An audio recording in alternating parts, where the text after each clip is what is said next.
Well, welcome. Thanks for coming tonight to the final one of these for the semester. And tonight we have a presentation from American Family Insurance. Something that we've been working on for a little over a year is a partnership that we just came up with that we finalized last year, and it's going to benefit us both as two organizations. One, they're going to be helping us with some programming and some. They've made a contribution as well to the new business school, which is really nice of them. And in return, we're working together on doing some things. We've got 4 verticals that I think Judd is going to talk about today, and just share a little bit about our partnership. And it's more than insurance. It is truly more than insurance. I'd like to introduce 2 guests. One, the gentleman behind Steve Robinson. If you just raise your hand. Steve is he's our day-to-day contact with American Family. Steve is a basketball player. Attended Western Michigan, played basketball at Western Michigan, high school basketball in the Madison area. Leading scorer in the history of his high school. There it is. What high school was that, Steve? LaFollette. Madison LaFollette. So I don't know, are there Madison people here? Just saying. Just saying. But Steve it's been fun. Steve also, what's fun about it is he's our contact here at Concordia, but he also heads up the Madison relationship with American Family. So it's been fun to listen to him talk about the 2 differences, the big school and then there's the great school, Concordia, that he deals with. And then today our featured speaker is a gentleman who I've known for a long time. Met him in 1991. He and I worked with Milwaukee Brewers together. He's an attorney by trade, got his degree from Marquette. Still interesting, how do you handle the Marquette Badger basketball game, Judd? Who do you root for? When you grow up in Wisconsin, at the time that I grew up, you were one or the other. You were a Wisconsin fan or you were a Marquette fan, and there was no in between on this. And I'll just say that I didn't come to Marquette until I was 19 years old. So tells you. You're a Badger fan. All right. Just saying. Very good. 2-time alum for Marquette, though. I'm very proud of that as well. Yeah. So he's an attorney, worked with CUNA Mutual, worked also as the executive director, I believe, at Edgewood High School. Is that President correct? of the high school. President of Edgewood High School. Ooh. And currently now is at American Family. And Judd's a guy who I've known a long time. In fact, I was blessed to be a part of it. I was able to attend his wedding. That's right. On August And 10th. I attended Dean's. August 10th? Was it August 10th? 11th. It's close. It's not bad. I don't even remember my own wedding. I remember his. But Judd's been a good friend and somebody who we reconnected through this partnership. And I think he's going to bring a lot of insight into what American Family is doing beyond the insurance world and some of the opportunities that might be open for people like you and others that we hope other students, and through internships, through careers, through just their engagement within the community. So it gives me great pleasure to introduce Judd Shell. Judd? Thanks, Dino. It really is a pleasure to be with you tonight. As Dean said, I work for American Family Insurance, and my title is Community Investment Director. So what that means is anything and everything that American Family does from a philanthropic and a charitable pursuit across the country falls under 2 teams that I have. And we'll talk a little bit about those teams today. What I want to walk you through is a bit of an evolution of sort of a case study, and that case study will be us, American Family. How has that approach to philanthropy and charitable work evolved recently? Why has it evolved in that way? What were some of the decisions? And what does it look like going forward? And why did we get involved in this kind of work? Why does it matter to be involved in this kind of work from our perspective as a Fortune 300 company? But before I get into that sort of perspective and walkthrough, I want to talk a little bit more about the partnership that Dean had referenced. It's actually been about a year and a half that these conversations have been underway, and they've been really thoughtful. And I would say Concordia has been phenomenal in these discussions, from top all the way through. It's just been a pleasure to be a part of them. I know our senior leaders have enjoyed getting to know the institution, and there is a real interest on their part in students that graduate with a liberal arts background, right, for organizations like ours. I'm one of many at American Family Insurance. I work for American Family Insurance. Yep, it's a property casualty insurance company. It's a Fortune 300. I don't work in insurance. I don't work in insurance. And there are hundreds, thousands of people just like me at American Family. We work for an insurance company. We don't work in insurance, right? There's a difference there. And it's one that I welcome because it gives me a chance to follow a passion, right? Insurance is great. It's necessary. It's not my passion. Community investment, community involvement, community impact, that's where my heart and head live. And so I have an opportunity to do that on a scale that we'll talk about here tonight. When we talk about the partnership, Dean said there were some verticals connected to it, right? And so we're going to just take a walk through those today. Talent management and leadership development. What does American Family have an interest in partnering with a place like Concordia? We want some of you to come and work for American Family, right? We want you to come and be a part of this family and think about this as an opportunity of a place where you might find yourself someday, right? Not necessarily as an actuary or as an agent, but maybe in strategic data and analytics, maybe in digital transformation, maybe in our IT sector, maybe in our community investment sector, right? All kinds of different facets of work that exists at a place like American Family. We want to be able to share that vision, that place, that work with you. And then talent development. We're always looking for ways where we can grow the development of our talent inside our building, at all levels, inside of our building. And so we look at a place like Concordia and say, can you help us think about that? Can you help us build something out that will help us create better leaders within our own shop? So there are better leaders there and better leaders in the community as well. So we're thought partners in that respect as well. Research projects, an open portfolio of things of what we might become involved in from a research perspective. I think the first one's probably going to be a consumer research analysis project. That's the way it seems to be going. But we're open to different ways that we can bring our real issues to this campus to have them worked on, right? And provide opportunity for faculty, staff, and students to be involved with an organization like ours on research-related initiatives. Community relations, that's where our area comes in, right? Not dissimilar to what we do with the UW partnership. Can we come forward in collaboration with Concordia to come about some ideas that will enhance the experience that students and faculty are having on this campus, but in turn, what we come up with not just enhances your experience here, but has a positive impact on the community as well, right? We have ideas around that. We're going to look to see if we can't partner in those areas. Entrepreneurship. Dr. Sem here is phenomenal. That man's got a motor like nobody's motor. And he is really dedicated to this area of entrepreneurship. He's doing great things in this space. So is American Family. We've made some significant commitments in this world of entrepreneurship and startups, et cetera. We've got an entire biz dev and venture capital arm at American Family that gets involved in this space. What can we do together? What can we do together to push that forward? And then as Dean mentioned, the way that this partnership, the first sort of entry into it on the part of American Family is to make a gift to the Free Enterprise Center and the Batterman School. And that was an honor of ours to be able to do that as a starting point as we go forward. You're going to find me take a sip of this water periodically because I have a confession to make. About halftime of the Wisconsin football game on Saturday, I got the stomach flu. So, and I was the 10th person in my family to get the stomach flu in a 48-hour time period. So it's been a joy the last couple of days.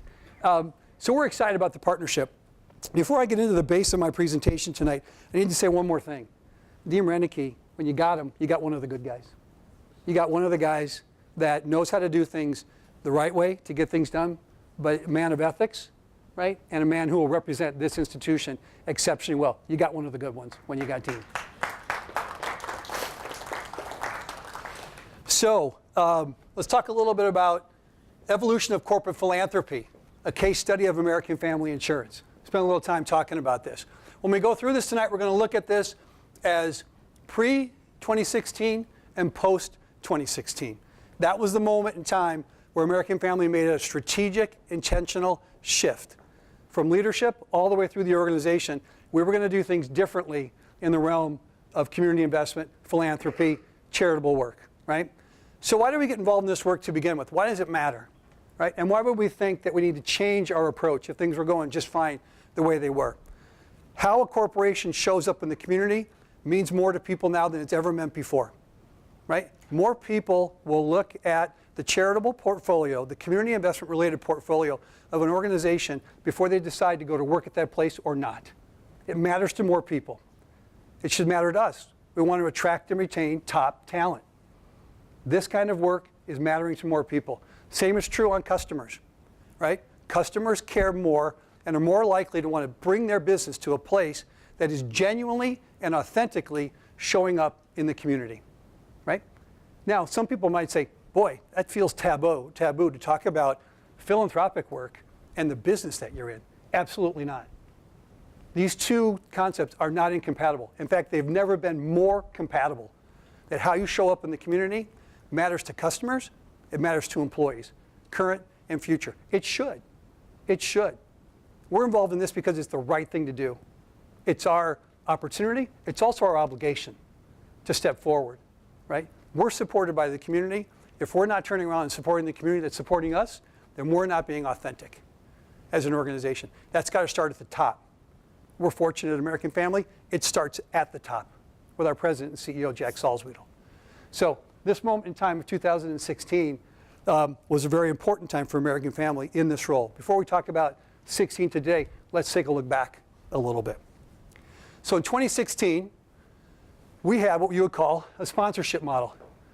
It doesn't matter what you had, whether you had a walk, a run, a gala, a conference, a seminar. If you had it, we sponsored it, right? You sent us an inquiry, and we cut you a check. The check went off to you. Our banner went up everywhere associated with that particular event, and that was the end of the relationship, right? It was the sponsorship model, a perfectly legitimate model to have. Nothing wrong with that model. In fact, there are a lot of organizations that still have that model today, and they're very happy with that model. That wasn't the model that we wanted to pursue for a variety of reasons. There are benefits to a sponsorship model. So these are just some of the organizations that we would have supported over that time, just a few of them. So benefits to a sponsorship model. You can cover a lot of ground under that model, right? It doesn't take a lot to be a sponsor to an event, to a conference, to a seminar. So you can cover a lot of ground. And American Family's in a lot of places, right? Under the roofline, this here, we call that the roofline brand. American Family's in 19 states, right? In 19 states. When you add in the companies that American Family owns, it's a national company, right? Our philanthropic approach under the roofline is in those 19 states. So we have an obligation to make sure that we're affecting the lives of people in need in those 19 different states. You can do a lot through a sponsorship model. You can cover a lot of ground. There's the sponsorship model is basically, the organization will use your contribution, your sponsorship, to leverage more gifts at the event itself, right? So they're going to take the $500 or the $1,000 that American Family provides for a sponsorship, and hopefully at the event, turn that into $2,000 or $2,500, right? So they leverage your dollars in the sponsorship to raise more dollars at the event. So that leverage, that multiplier effect, is a positive component of a sponsorship model. Brand visibility, whether it's pre-event in the invitations, during the event, with the banners and everything else connected with it, or post, the thank yous, your logo on the pictures from the event. You can get a lot of brand visibility under a sponsorship model. Absolutely. Again, a perfectly legitimate way to go about your corporate philanthropy, right, and your charitable work. The drawbacks of this, right? The sponsorship model is very transactional, right? I'm going to cut you a check for this particular event, and that's the end of it. We're done. Our banner will go up, we'll get visibility, but it's transactional, right? There is no semblance of a partnership through the model that you have from a sponsorship standpoint. It's transactional in nature. This is sort of related but different. It's episodic, right? You've got 2 events every year that we're going to sponsor. Great. It's those 2 times a year that we're going to connect. Those 2 times a year. Versus a gradual build of a trusted relationship, of a trusted partnership, where there's give and take, collaboration, clarity, transparency, honesty, and trust, right? It's harder to achieve under a sponsorship model. It's just harder to achieve. It's transactional and it's episodic. You lose an ability to have any sort of say on where the dollars go, your sponsorship dollars. Once you make that sponsorship commitment to the organization for that event, essentially you relinquish control. It goes into the greater pot that does what? Is used then to leverage more dollars at the event itself. You lose control over where it ends up on the back end. The other thing that you lose control over is anything related to outcomes. So where are those dollars going to be spent? How are those dollars, their effectiveness, going to be measured? What's the intended outcome of those dollars, that commitment that you're making as an organization to that nonprofit through that event? So those are the drawbacks to the sponsorship model. So we were going through this, and again, that's where American Family was highly visible, highly visible. And if people around greater Dane County in Wisconsin would think about American Family under that model, had a pretty good reputation. There wasn't anything wrong with what American Family was doing. But we wanted to do things differently. We wanted to have a more direct impact. We wanted to have more of a partnership. We wanted to be able to drive more impact in the community. We also wanted to have greater engagement with our employees, and we also wanted to lift the brand. We wanted to lift the brand. Impact, engagement, and brand lift through philanthropy are credible, noble things to do. So, post-2016, right? Intentional investing. When I say intentional there, yes, it's redundant. When I saw that slide today, I'm like, wait a minute, I got to change that. Didn't have the opportunity to change it. But what I mean by intentional there is strategic, purposeful. We wanted to be, right? We wanted to be intentional in that realm with our philanthropy. We wanted to allow for, promote, and encourage innovation on the part of nonprofits, right? We wanted to be their partner in thinking about things differently. How might we approach this area differently, this discipline differently? How might they approach their work differently? And can we partner in that? Can we help you do something you've never done before? Can we help you grow the program? It's always had the best promise, but you've never had the fiscal capital to do so, right? Is there a program that has struggled, that you know with just an infusion of people and dollars that can grow to something special? Can we help you do that? Can we think about it differently? We talked about this already. Impact, engagement, and brand lift. All are credible, and all can be the main driver of your purpose behind a philanthropic undertaking, depending upon what that undertaking is. And we'll talk about each of those a little bit as we go. So intentional, innovation, impact, engagement, and brand lift. That was our mindset in 2016. By the way, I should probably say this a little bit about my background. When I joined American Family, I joined as their federal government affairs director. And so I was housed in Madison, but spent most of my time in Washington, right, working Capitol Hill for the company and then for the industry at large, right? And then it was in December, so geez, it's about December now. So about 3 years ago, I got a knock on the door and said, hey, we're thinking about recalibrating our philanthropic approach. How would you feel about helping us build that out, right? And I would say to you that the privilege in doing this work is that, like almost any job, right, there's an intellectual piece to it. It forces you to kind of to think about things, to analyze, to plan, to be strategic.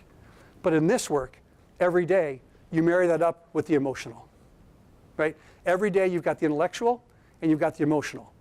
And for me, there's no better connectivity than to have a role that marries up the intellectual and the emotional every day. So it wasn't a hard decision to jump. But I had the good fortune of jumping into this in December of 2016. So this is where really my life with community investments at American Family begins, is now on this. So when we look at post-2016, what did we do? We started 2 foundations at American Family, and we'll talk about each of them. Now, these were the fiscal vehicles through which now all philanthropic undertakings were going to flow through these 2 different foundations, each of them with a different purpose, each of them with a different geographic reach, a different topical focus, and a different approach to how might we engage with the community in a meaningful way. So let's start with talking a little bit about the Steve Stricker American Family Insurance Foundation and the American Family Insurance Championship. Okay? Out of curiosity, anybody heard of the AmFam Championship in the room? Okay, so there's a few, right? Kind of a good thing. We can educate everyone else on this because it is a unique way to think about community impact and community approach through a golf tournament, right? Through a golf tournament. Now, I said before, we weren't into events. So why are you doing a golf tournament? We own this, right? We can control how this is developed, grown, where the dollars grow, right? How this approaches the community at large. So we partner with Steve Stricker. Steve is a PGA Tour professional, a wonderful man from a great, great family. Steve was already a brand ambassador of American Families. American Families got a small array of brand ambassadors that the company does work with on things. Steve was one of them.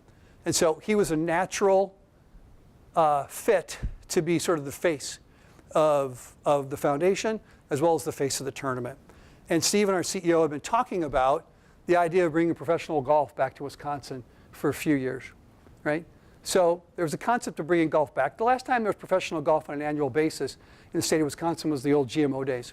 I can't remember, Dean, the last time that there was the GMO, but it's been a while, right? So there's been this interest of there's a void here from a golf standpoint of bringing it back on an annual basis. So there was an opportunity to do that here with someone that we knew, trusted, and would be a great, great ambassador for this event.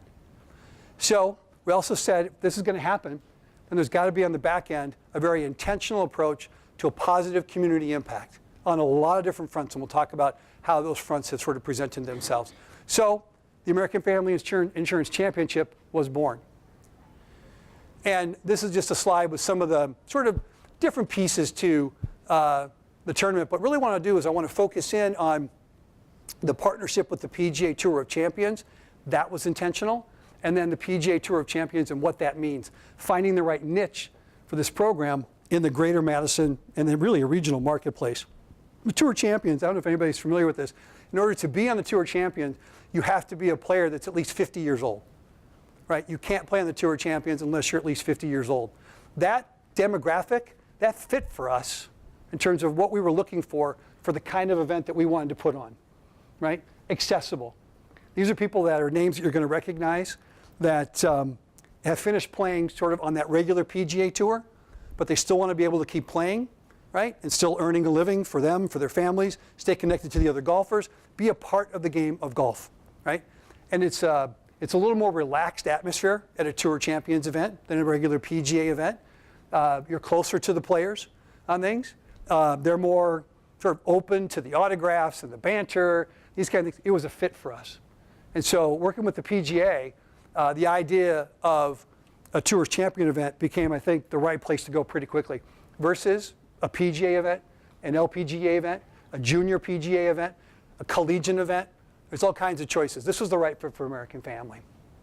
And then again with Steve, the community impact. The thing here too, from the community impact, early on, the decision was made that half of the proceeds, whatever was raised, half of the proceeds would go to the American Family Children's Hospital in Madison, our namesake charity in Madison. The other half would do what? Go to grants to nonprofit organizations in South Central Wisconsin that have focus on healthy kids, healthy activities for kids, and healthy families, right? That was the focus. Pretty narrow, South Central Wisconsin only, right?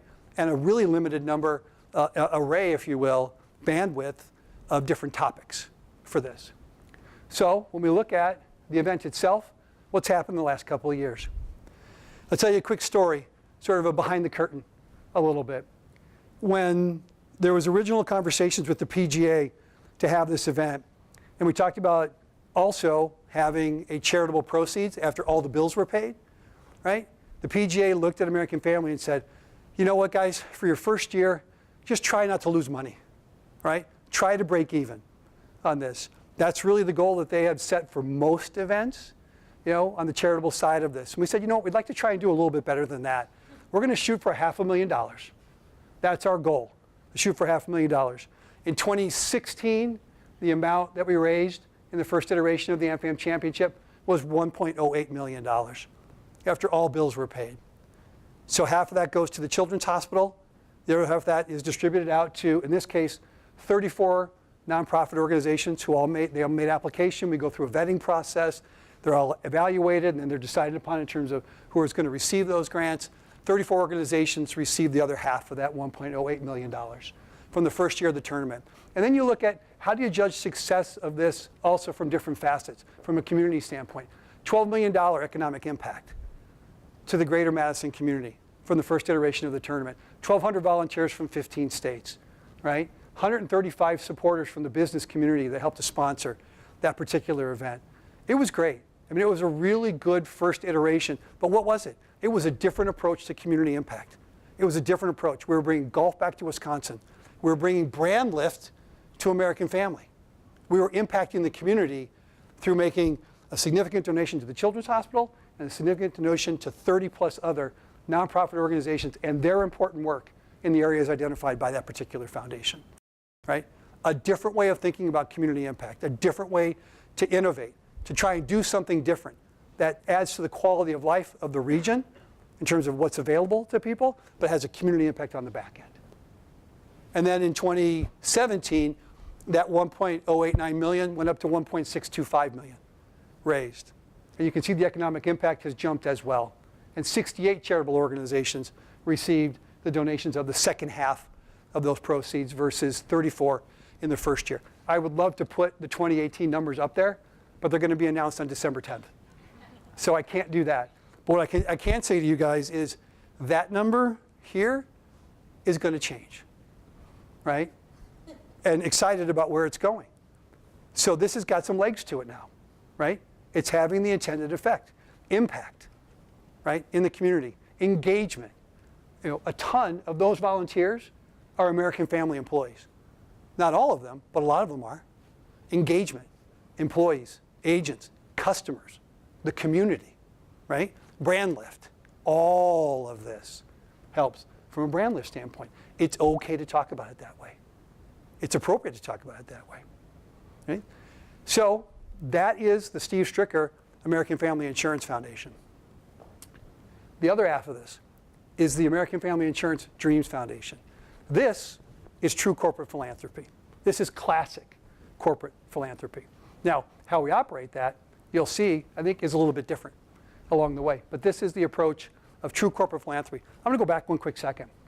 When we talk about the Strick Foundation, the Steve Stricker Foundation, that is a public foundation, right? That's an important distinction. That means that they can accept income in from sources other than the parent organization, other than American Family Insurance. So sponsorship money, ticket sales.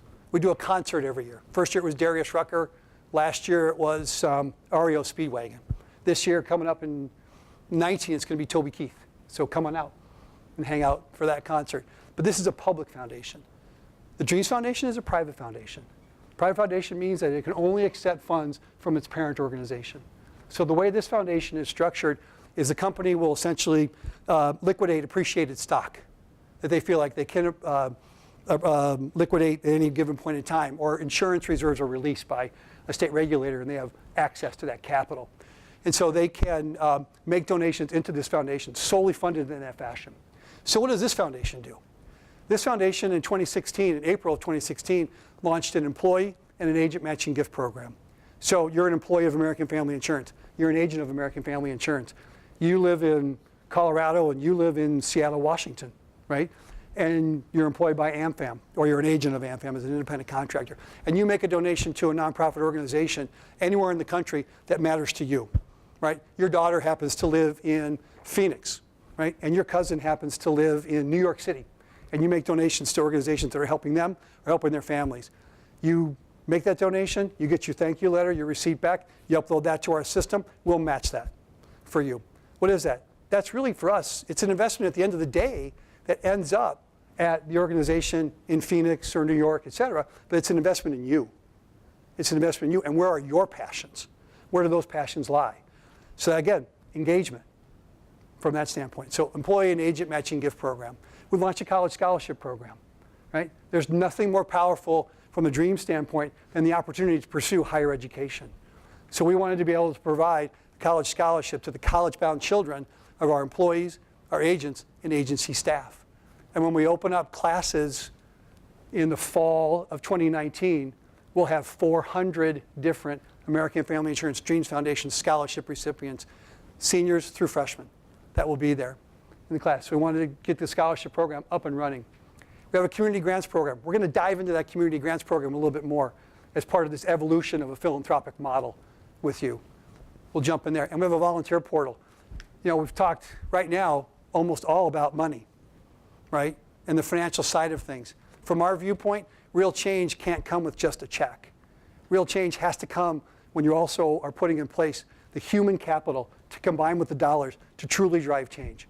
So the volunteer piece for us is very important as well. So you're going to see this from me a couple times tonight. This is from a conference that I was at with a group called the Association of Corporate Citizenship Professionals, ACCP. And it's an impact model. It's an impact model. And some organizations will look at their community work, their community-related work from an impact perspective, and they'll say, I either want to take the current program that I have, I want to start on the left and move it to the right. Evolve it, grow it, iterate, and move to the right. Other organizations will take a look at this kind of a model and say, I want to break apart what I've got and have some in each of those pillars, right? At the end of the night, I want you to tell me where American Family is on that scale. How did we go about doing this? Because we fit on this pretty well. I didn't see this until long after we started this work, so it was actually kind of cool to see it on the back end with some of our work, and I think it fits. Right, so let's dive a little bit into the grants program, okay? And the grants program started, like I said, in April of 2016. And I want you to see, again, we're talking about the evolution of corporate philanthropy, so I want you to kind of see this process as it evolved for us and as we were living it. So we'll call it Grants Program 1.0, right? We didn't want to do the event sponsorship. What do we want to do? Support programs and services, the frontline work that organizations, nonprofit organizations were doing. So programs and services. I had mentioned before, we're in 19 operating states. That's our geographic location. We had 9 areas of giving priority. 9 areas of giving priority as a foundation. We had a single application that all nonprofits would send in to us as part of the grants program. We had really simplified notice to recipients. You got an email that said, hey, congratulations, you get the grant that you applied for, right? And that was the extent of the sort of post-award communication from that standpoint. And we did a grant cycle every quarter of the year. We started doing a grant cycle every quarter of the year. That was 1.0 for us, right? Now you go through that process, and that lasted for about a year. Lasted till about the middle of last year. And a year into it, right, you should have some learning. We had some learnings. You should have some learnings. And so based on the learning, what did we do? We pivoted. Now I want to use that term carefully. I want to make a point about it because pivot is a word that is really, really commonly used in a lot of places. We did pivot, but we pivoted strategically. We didn't pivot just to pivot. We pivot based upon our learnings. What did we know? And we knew we needed to change. We wanted to change, so we made that pivot. So when we talk about where did we go in iteration, so that's 1.0, right? That's 1.0. So we're going to go back to this chart here for a second. When you think about matching gift, we talked about you could be anywhere in the country in one of our 19 states as an employee or an agent, and the nonprofit that you're going to make a contribution to that we will match could be anywhere in the country, whether it's an ANFAM state where we do business or not, it doesn't matter because it's your passion, not mine and not the company's. I think the matching gift program is classic confetti. It's classic confetti. A wide range of issues responsive to local stakeholders. The stakeholder in this case is you guys. What do you care about, right? And your passions. A large number of small grants. A large number of small grants. And each employee and every agent in American Family has an annual budget for their matching gift. And every January 1st, that rolls over to a new amount that they can use for a matching gift. So when you look at our 1.0 version of our granting program, that was also confetti, right? We had 9 areas of giving priority. So a wide range of issues. Local stakeholders were the nonprofits, across our 19 operating states, and we were doing a lot of grants, right, of smaller amounts. So even our grant program was confetti at that point. So let's talk about version 2.0. So how did it change from version 1.0? We're going to do supportive programs and services. We're going to stay true to that. Our 19 states didn't change. We didn't add anybody to that process in any way, shape, or form.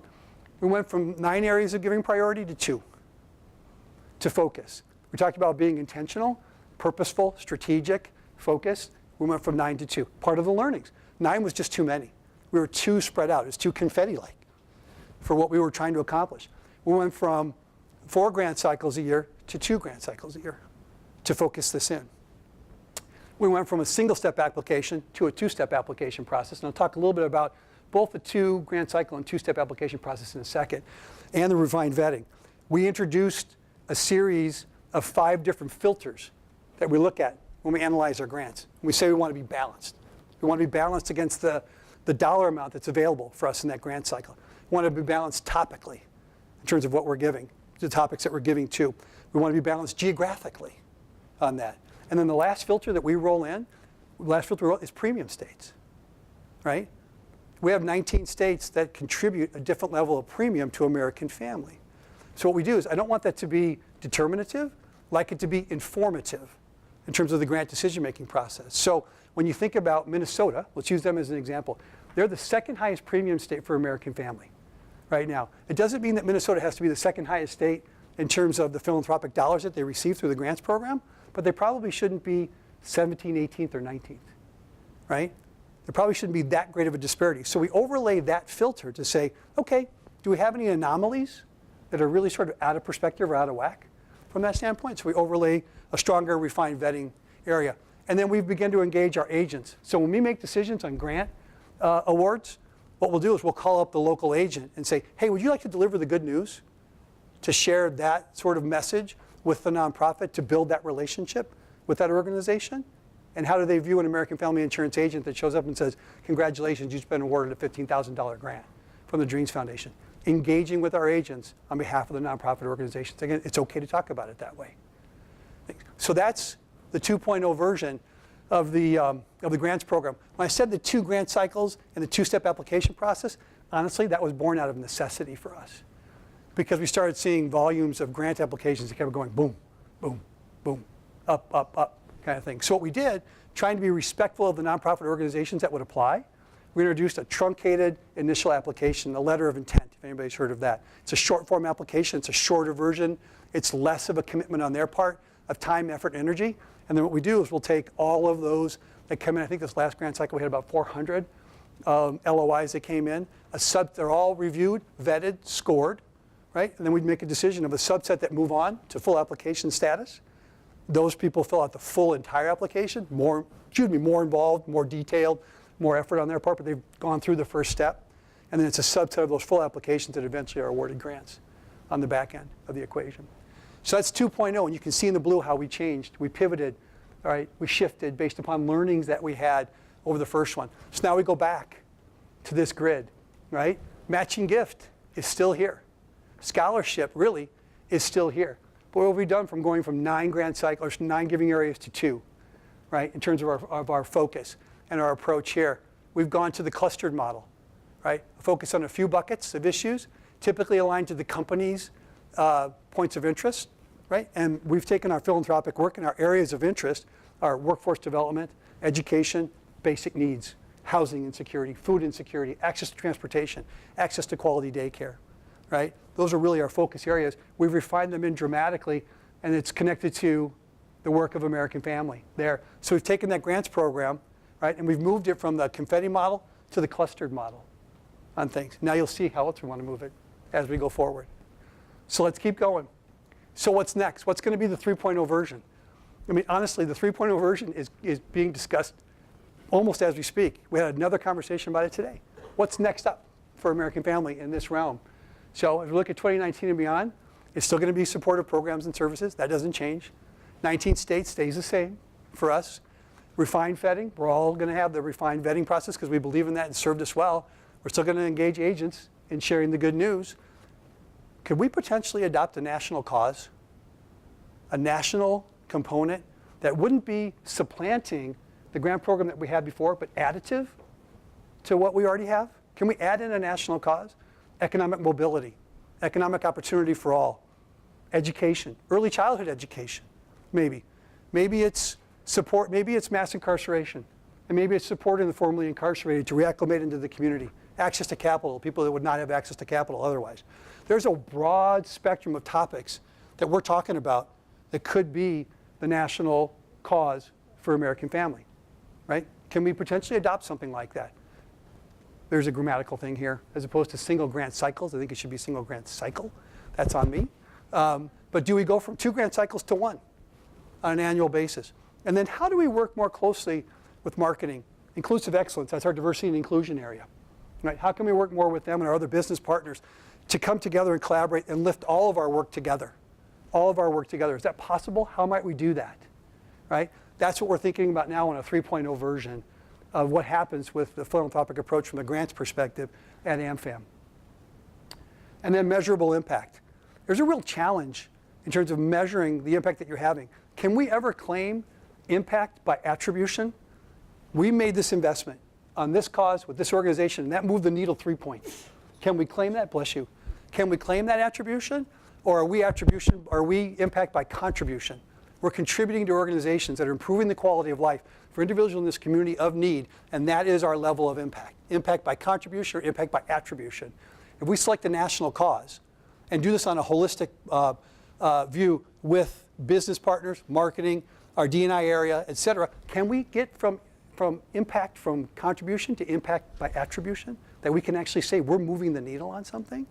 Potentially. But we're kicking that around. How do we do that? How do we measure that? Right? What do we ask of the nonprofits in that realm? So we're wrestling with this sort of as we speak. So let's go back to the model. Okay? Matching gift stays there. Scholarship stays there. Now we've taken the grants program, and we're going to keep this here with our 2 areas of priority, but now the potential interest, or I should say introduction, of a national cause. A focused multi-year signature initiative in one theme that leverages cross purposes in our world across divisions and across organizations. Can we do that? We don't know yet. We're going to try. We're going to try. We're going to try. We're going to iterate. We're going to innovate. We're going to try and look at this differently from this perspective of community impact. So right now, that's on the table to be considered. We're doing some research around it. What does the country care about right now? What's top of mind on social justice issues for consumers all across the spectrum of ages, gender, socioeconomic, across it? We're trying to get a read on what's top of mind, what matters most. Do we engage in that as that national cause on this piece? And then we'll talk about the ecosystem here in just a second. What else might, we've talked a lot about the grants program. I just want to mention one other thing about evolution and iteration of this matching program that I talked about earlier on. The possibility, we don't know if we're going to do this yet, but the idea of introducing something like Kiva, right? Micro-lending, where as opposed to making a donation to a nonprofit that you might make and we'll match it for you, now what you're doing is you're investing. It's a zero interest loan, but you're investing in a startup, an individual who's starting a business, an individual who's trying to get their college degree. You're making a loan to that individual that will pay you back at no interest, but you get that money back. And then you can reinvest that money. It becomes an evergreen opportunity. That $1,000 that I'm investing comes back to me, and I reinvest it again, and I reinvest it again, and I reinvest it again. Based on what? Whatever your passion is, whoever you want to invest in. Kiva does that, right? So we're looking at models like Kiva as an enhancement and a growth to the matching gift program, as another way to innovate, iterate, and make this meaningful for our agents, our employees, and the community at large. So what's next for American Family in this area of corporate-wide corporate citizenship? The first 2 things is we're starting to talk about it more, right? We didn't have enough to really get out there and talk much about it in the past, but we feel like we do now. So we've created the first Dreams Foundation annual report, and we've created the first more broad corporate responsibility report. And the corporate responsibility report would include things like our environmental efforts and things. We have the single largest solar sort of panel farm on any one complex in the state. It exists at AmFam on things. And then it also includes our diversity and inclusion work, as well as our employee wellness work. That's sort of what get rolled into the corporate responsibility report. So we've issued that just in the last couple of weeks it came out. And then the last is a new building that American Family has. There's a new building on East Washington Avenue in Madison, 8-story building. It's called Spark, and it's a very unique setting. It's a place where entrepreneurship, and when I talk about Dan Sem, entrepreneurship and startups are at the heart of that building, right? So the American Family Insurance Dream Bank occupies the first floor of that building. The second, third, and fourth floors are occupied by an organization called Starting Block Madison, right? It's an accelerator, it's a hub for startups, primarily tech startups, but not exclusively tech startups, that are from and around the Madison community, right? So Starting Block's got 2, 3, and 4. And American Family's got floors 5, 6, 7, and 8. And actually our teams are moving down there middle of next month. We're going to be up on the 8th floor, right? But the important thing to mention about this building is on the top floor, on the 8th floor, there's also a new undertaking that American Family just recently launched, the American Family Insurance Institute for Corporate and Social Responsibility. What's that institute going to do? It's going to take on thorny, tough, hard social justice issues, right? How can those issues be addressed? How can we move the needle and make an impact on those issues through the lens of corporate social responsibility? We have an obligation to do this. It's the right thing to do, right? And we can't be alone in trying to do that, right? And I look at all of these things. It all boils down to, effort and an unbelievable group of people that I have the absolute privilege to work with. Leadership from the top that care about this, that are willing to invest time, effort, energy, people, money to be able to do this and to do it the right way. So the Institute is going to be an opportunity for us, to get to here, right? To get to there. to take a look at this and say, what can we tackle that people are not tackling? What can we do that people aren't doing through this lens of corporate social responsibility? And can we encourage others to do the same? And we'd love to do it through the lens of entrepreneurship. Can we unleash a different kind of thinker and a different kind of thinking on classic social justice issues to bring about a different result? We'd like to try. We'd like to try and see where that takes us. So that's the latest effort. So if you can tell, matching gift, yep, right there. Scholarship, right there, right? We've moved our grants program to more of a clustered approach. The idea of introducing a national cause that American Family would go to work on, and then the Institute for Corporate and Social Impact brings about this particular area where it addresses complex social problems. And God's honest truth, right? That this work has been going on for 2.5 years. I came across this model about 6 months ago, right? It was amazing to me how we fit that model on this. And it was kind of cool. It was almost validation in a way of what we've done and what we've been through to get to the point where we are at this point with our corporate philanthropy. So you can see, let's go back to the beginning. We started with a sponsorship model. To this day, a credible, laudable, noble approach to go. Why? Because you're trying to help impact the community. Just a different way to look at it. And then in 2016, we made a strategic shift, a pivot to do things differently, to think innovatively, to engage new people, new ideas, new thoughts, new mechanisms, right? To do this. And that's been the growth from 16 to 19, right? Is it better? Don't know yet. Is it different? You bet it is. Is it working? So far for us. So far for us. But never a time to stop challenging ourselves to continue to do this the right way. It's the right thing to do. It's a privilege to do it, right?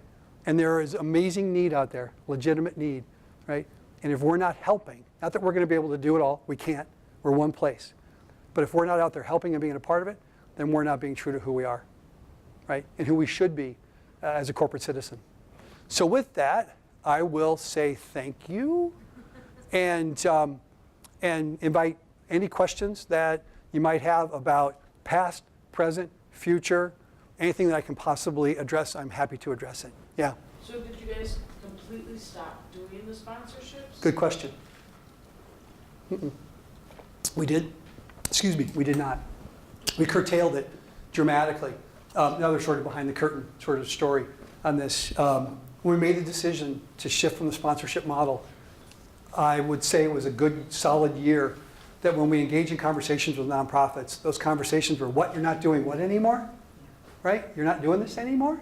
To the point where we knew we had crossed the threshold and we were making progress when the conversations then started with, okay, I know you're not doing sponsorships anymore, but would you consider doing this? Right? Then they got it. The transition had been made, but it took a lot of time and a lot of conversation. So we've kept a very small portfolio of sponsorships, both within Wisconsin and across the 19 states, but it's probably 10% of what it used to be, Yeah. This is very interesting to me. I was just going to say, is this helpful? Oh my I mean, just gosh. one perspective This is so of it, because I ask that question a lot, because I don't know. I'm just telling you guys a story of this. But in 2016, I'm curious, and I was writing down what I thought could possibly be the impetus for the change. So, and so I thought maybe your competition was doing it, the staff, or a single leader who wanted to see change. What was the impetus for this major change? Yeah, it was leadership. It was a Yeah, it was a leadership-driven initiative. right. And I don't know, I already mentioned the gentleman's name, Jack Salzwedel is our president and CEO. I don't know a ton of CEOs. That's just not the world I run in. But I don't think I've met one that I respect more. I don't know that I've met many business people that I respect more than Jack. I'm not saying that because, hi Jack, I'm on camera on things. But he genuinely has a heart for the community. He genuinely wants to think of not just community investments through innovation and the entrepreneurship mentality, right? And lean startup mentality, lean theory of how you go about work. But that's in our IT area. That's in our data and analytics area. That's in our personal lines. It's in our commercial lines, right? It's in the investment area. I mean, the man is just committed to thinking differently about how you go about work, and it applies here as well. here as well. So I would say it was a more of a leadership-driven thought process. And then I'll say this, the beauty of it was, we want you guys to do this. And then they went like this. And they backed away and said, go ahead and do your thing and build as you want to build. Now they know everything that we do. The board of the Dreams Foundation is the SLT of the company, the top 8 of the company. So we see them every quarter and we report back in, but there was a distance intentional to let this happen and to let it be built. That's another form of leadership that they're showing. So I think it really drives from there, to be honest. Yeah. Can you just give a couple of points under the environmental and diversity efforts? Sure, you bet. Environmental, we are driving towards a zero waste approach. I believe we achieved zero waste for the golf tournament this year, which it's a huge undertaking to try and go zero waste on this. That means that you're taking more out of the carbon footprint than you're adding in, or at least you're neutral on that. Again, I'm not an expert on this, but I can say to you that is one initiative to be able to do that. The solar side of this is huge. We're very committed on the solar side. Like I said, I think it's the largest corporate, for sure, and it may be the largest of any kind of solar panel system farm on any complex in the state is at American Family on things. The other piece, it's small, but you go into the American Family cafeteria. They did something really interesting. They turned all the utensils green to get people to think a little bit more about it. The education that's associated around the environmental side is remarkable. Diversity and inclusion. Tell you guys a story, very recent story. I had a really unique experience recently. Anybody read the book Just Mercy? Just Mercy. Read the book, it'll change your life, right?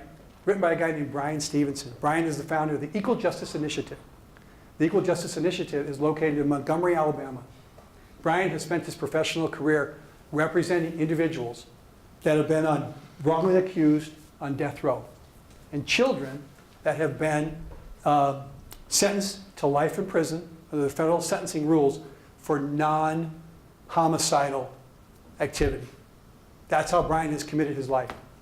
The Equal Justice Initiative has also created a Peace and Justice Museum that they founded that's dedicated to, I won't say civil rights, it's dedicated to the continuation of slavery, to the reign of terror, to Jim Crow and separation, to incarceration, right? They have worked on that. And now they've also got a memorial that is connected to the museum. That's a memorial that memorializes every lynching, racial-related lynching, that they've been able to identify and verify across the country. 4,000. 4,000 of them. And many more that they can't document. I was one of 20+ American Family employees that was flown down to Montgomery to experience this and to be a part of it, right? Because we want to be able to understand the life that others have had to lead and others have had to have a part of their family history that many of us have not, right? And we're working on, cultural competency inside the building, right? And creating a strong, diverse, wonderfully diverse workforce. But we're also taking hard looks at hard issues. So I hope that answers your question. Other?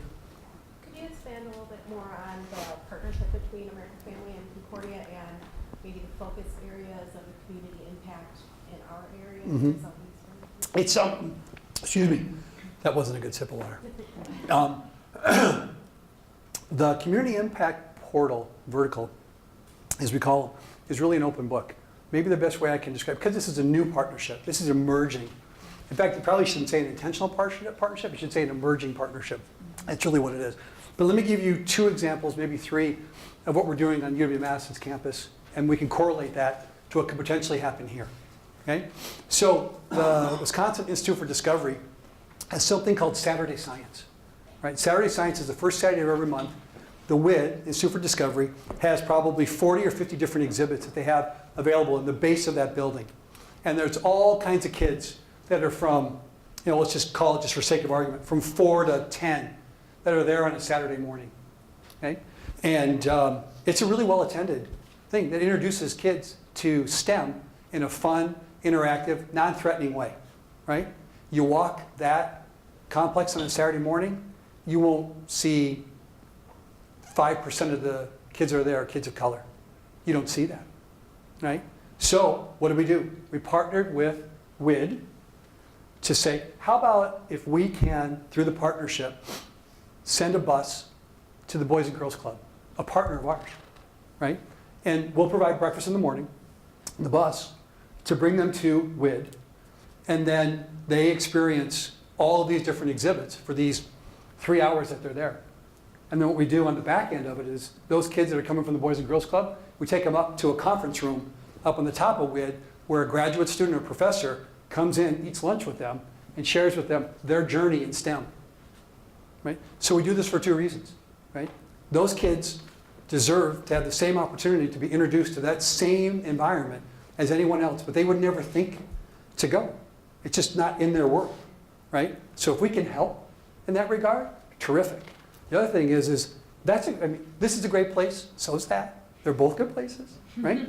But they could live 5 miles away from campus. They might as well live 500 miles away from campus because they don't see that campus as for them. So if we can bring them onto campus and put them in this environment, right, where they're fun and they're learning, maybe they see this as a place for them too, right? So we provide some of the resources, right? It enhances a program that the campus has wanted to see enhanced, so it improves the life of campus, and it affects the community in a positive way, and it also happens to be an organization that we support in other ways. So that's one example of what we do on the community investment side with Madison. Another is we've worked with an organization there called University Year Experience.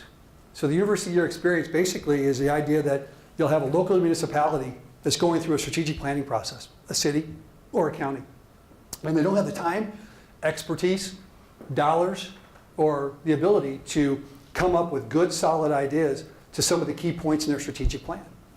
So what does the University Year do? The leaders of the University Year program go and they visit with the leaders of that municipality. They learn about that strategic plan and the things that that municipality would like to have the university work on. And then the University Year brings this back, once they have that knowledge, and they look at campus and they say, what classes can go to work on those issues? So the city of Monona, it's right outside the city of Madison, just outside of it. They were the first city in the state to go through this with the University Year Experience. There were 40 different classes on the UW-Madison campus that worked on the strategic plan for the city of Monona. And the outcome of that was phenomenal in terms of the breadth and depth of the programs, of the ideas that Monona could then consider to implement their strategic plan. So what we've done through the partnership is help the University Year to scale, to grow more. Right? So now they're working with a half a dozen municipalities with another dozen that are waiting. And 2 years from now, they'll be economically self-sustaining through the fees that the municipality pays to be a part of the University Year Experience. Again, what are we doing? Enhancing the life of the students on campus. They're working on real life issues that in turn is impacting the community. It's making that City of Monona master plan more feasible, more viable. These things will actually happen because now they've got implementable ideas on things. So it could be a broad spectrum of ideas, but the idea, again, going back to is let's affect the campus positively here in some form or fashion, that also then in turn can affect the community in a positive way. Helpful? Other questions? We have time for one more.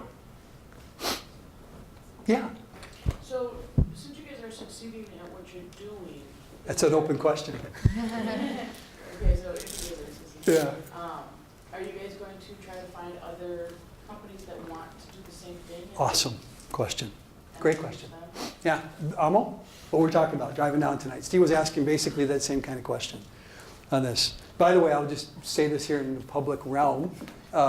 Steve Robinson is a member of the marketing team right now, but as of the end of this week, he'll be on our team, which is awesome. But we were talking about, and we're just kind of going back and forth and just having some conversation. But when we look at the work that nonprofits do in the community, particularly through the granting program, one of the things that we ask in our application, both the short form application and the long form application, is tell us about the collaborations that you're doing with other nonprofit organizations in the community. Because we have a belief that the stronger impact will come from collaborative effort versus you do this and then you're going to do this and you're going to do this and you're going to do that. And you're all different nonprofits, but you're sort of related in the same area.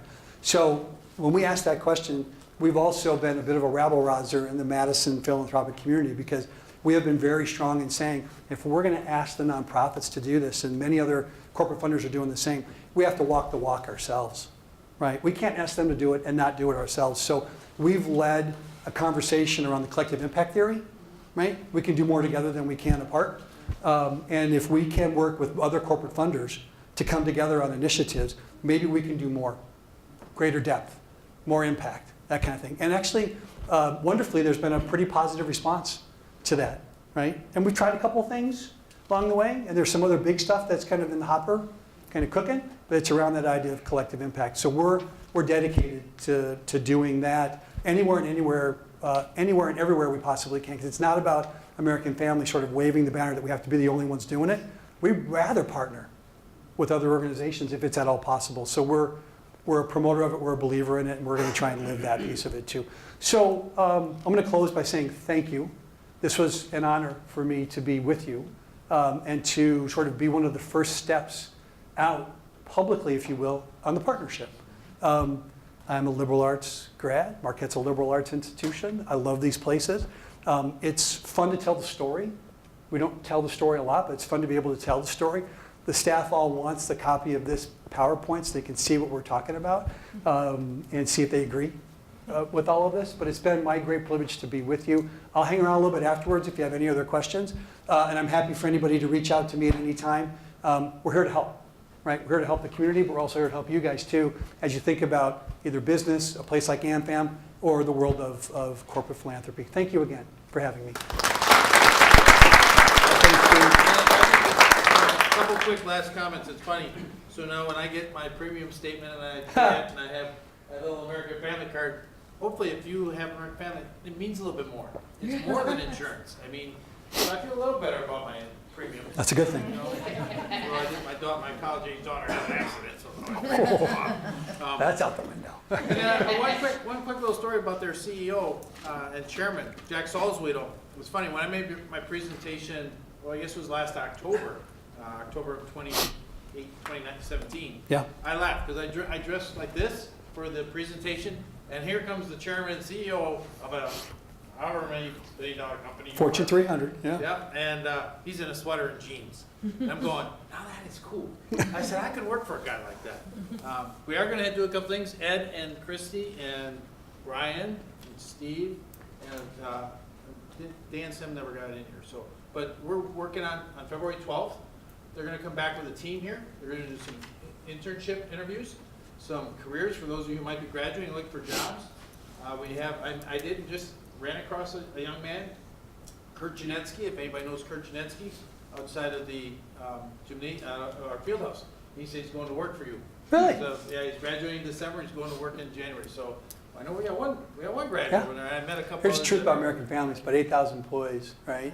So he mentions Kurt. Kurt could work for American Family for 15 years, and I could work for American Family for another 15 years. We may never meet each other. But If you don't work together, sometimes it just happens that way. It's a big place. So February 12th, they're coming here as a team, coming and meeting with a few people. And then we're going to go there with a group of people in March, probably, to their campus. And that's going to be fun. We're going to organize some business scholars, some emerging scholars, and some other people. So keep your eyes open for those types of opportunities as you look at what's down the line. And Little plug. Yeah. Our team hires an intern every summer as well. There you go. Yeah. So, but again, I want to thank Would love it. Judd and Steve for their engagement with us. It's an honor to partner up with a company like American Family, and knowing that you're doing great things in the community, more than insurance. So once again, I'd like to thank both of them for coming, and thank all of you for taking the time out of your night. Thank you. Thank you. Thanks, everybody.